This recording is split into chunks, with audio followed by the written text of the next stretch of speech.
he was truly one of the towering figures of Wall Street and really went well beyond Wall Street.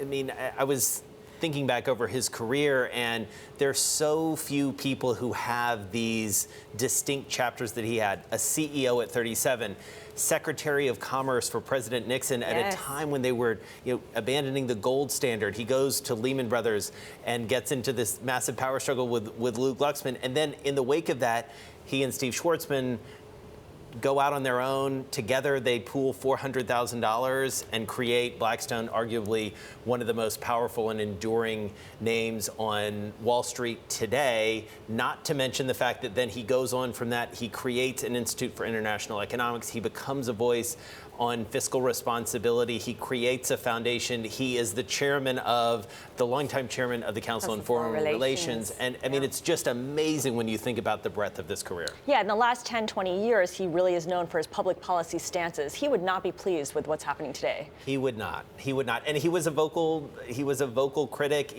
Again, he galvanized a lot of people around this issue. He was a frequent writer over the past 10 to 20 years about this. He was a prolific author.